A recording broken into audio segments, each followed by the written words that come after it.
Vir baie Suid-Afrikaners is die apteek die eerste plek waar hulle aanklop wanneer hulle siek voel of gesondheidsadvies nodig het. Maar hoe groot is die rol wat aptekers en ander apteekpersoneel speel om seker te maak dat die mense die regte behandeling ontvang? Die direkteur van die Aptekersinstituut, Jana de Necker, sluit nou by ons aan om meer hieroor te gesels. Baie welkom hier by ons. Baie dankie, Elsa. Goed, nou baie mense besoek eers 'n apteek voordat hulle 'n dokter gaan sien. Hoekom het apteke so 'n belangrike eerste kontakpunt in gesondheidsorg geword, dink jy? Ja, ek dink is so 'n goeie vraag in die mediese klimaat wat ons nou is en ons weet baie mense gaan na klinieke toe en daai wagperiode is verskriklik lank en baie mense kan nie 'n dag afstaan om na klinieke toe te gaan nie. En waar apteke so toeganklik is, waar jy letterlik by party apteke 24 uur kan gaan aanklop sonder 'n afspraak om met 'n opgeleide mediese persoon te praat om advies of leiding te kry. So in daai opsig is dit so 'n bietjie meer gerieflik ook, nee, Ja, vir mense. nee. Nou, wanneer iemand by die toonbank dan nou vra, wat kan ek vir hierdie hoes gebruik byvoorbeeld? Hoeveel kennis en beoordeling seker gaan daar werklik gepaard met so 'n besluit of dan nou daai raad wat gedeel word? Ja, so omdat hulle mediese opleiding het, so aptekers en hulle personeel, assesseer hulle jou, soos wat 'n dokter jou sal assesseer, maar hulle weet wat se vrae om te vra, wat se simptome om na te kyk, en omdat hulle altyd opgelei is en hulle kennis opknap, kan hulle kyk deur daai vrae te vra en te sien wat jy beantwoord, om te sien wat daai rooi vlae is of red flags, Ja. om seker te maak dat jy of oor die toonbank medikasie kan kry, of dan aangewys moet word na 'n dokter of 'n toepaslike mediese hulpbron. 'n Ander belangrike kwessie waarby ek baie graag wil uitkom, is die feit dat daar deesdae soveel inligting beskikbaar is op die internet. Ek wil ook vra, hoe beïnvloed dit dan die aptekerswese en daai raad wat gedeel moet word, want dit is maklik vir mense om inligting te bekom. Ja, dit is verskriklik maklik en ek dink ons almal het al baie daai fout gemaak om jou vir Dr. Google te vra, dis wat ons hulle noem, maar om 'n goeie onderskeiding te maak is dat in die internet gee vir jou inligting en baie keer uit konteks uit, waar aptekers advies vir jou gee.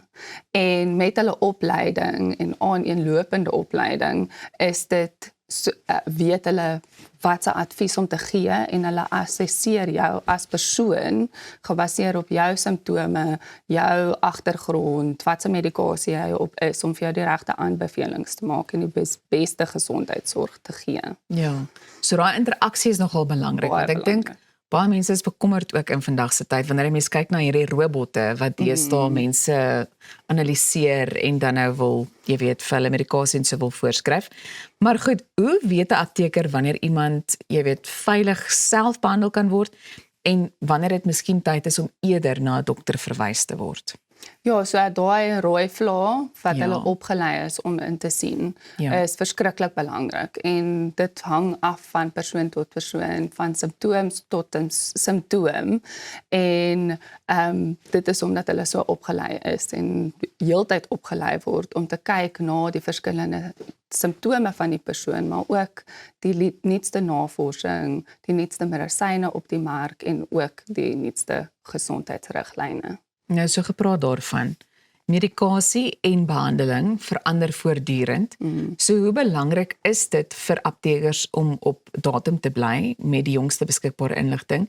En ek wonder ook of dit nie miskien ook 'n bietjie uitdagend is om op datum te bly nie. Ja, so alles verander so vinnig in ons wêreld. Ek dink die tyd wat ons nou in bly, die mediese landskap is presies dieselfde. En daai kennisopknapping is verskriklik belangrik. Ja. En dit is waar ons as Pharmacy Instituut ontstaan het, is om daai gaping te sien dat omdat alles so vinnig beweeg, hoe belangrik aaneenlopende kennis is om opgelei te word om daai nuutste kennis van te weet. Jy verwys nou na die Pharmacy Instituut. Wat is die rol van die instituut?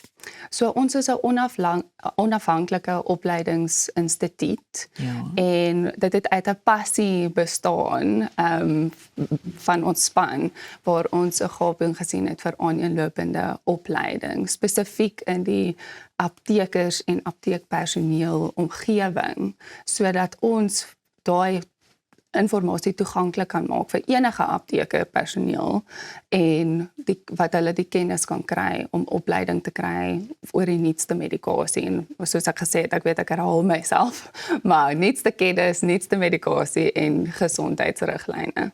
En ook net kortliks, maar hoe lyk die belangstelling, jy weet, wanneer dit kom by daai opleiding?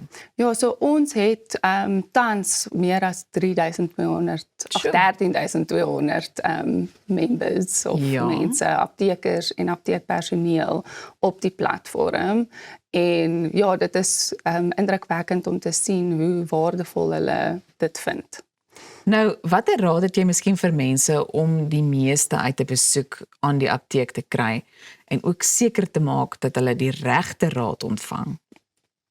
So ja, dit is baie interessant vir my want dit is so belangrik om te sien tussen net te sien as aptekers of apteekpersoneel as mense wat vir jou medisyne oorhandig en hulle te sien as 'n toeganklike mediese hulpbron want hulle is baie opgelei, hulle het 'n goeie agtergrond van medikasie en om jou te behandel op jou simptome.